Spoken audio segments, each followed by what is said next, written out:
নমস্কার, আমি সঞ্জয় শাস্ত্রী। আমার চ্যানেলে আপনাকে স্বাগত। দ্বিতীয় ঘরে যদি চন্দ্র থাকে কি ফল দেবে? দেখুন, এটা দ্বিতীয় হাউসটা হচ্ছে বৃষ রাশি হয়, ন্যাচারাল জোডিয়াক। শুক্র যদি এখানে যায় কি ফল দিতে পারে? শুক্র দেখুন, ফার্স্ট হচ্ছে পয়সার ব্যাপারে খরচ বাড়িয়ে দেবে। শাশুড়ি আর বউয়ের মধ্যে একটা মিসকমিউনিকেশন, মিসআন্ডারস্ট্যান্ডিং হতে পারে। সবসময় টাকার ব্যাপারে ভাবতে থাকবে, টাকা পয়সা আসে এদের কাছে প্রচুর, সেরকম খরচও হয়ে যায়। এরা ধনী হয়। দেখবেন যাদের চন্দ্র সেকেন্ড হাউসে আছে কিংবা বিশ্ব রাশিতে আছে, তারা যতক্ষণ গ্রাউন্ড ফ্লোরে কিংবা গ্রাউন্ড ফ্লোরের কোনো অফিসে তারা যখন থাকে, তাদের সেইভাবে ডেভেলপমেন্ট হয় না।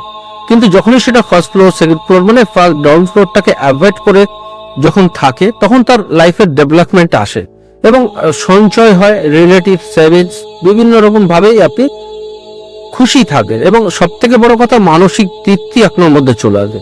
নমস্কার, নেক্সট ভিডিওতে দেখা।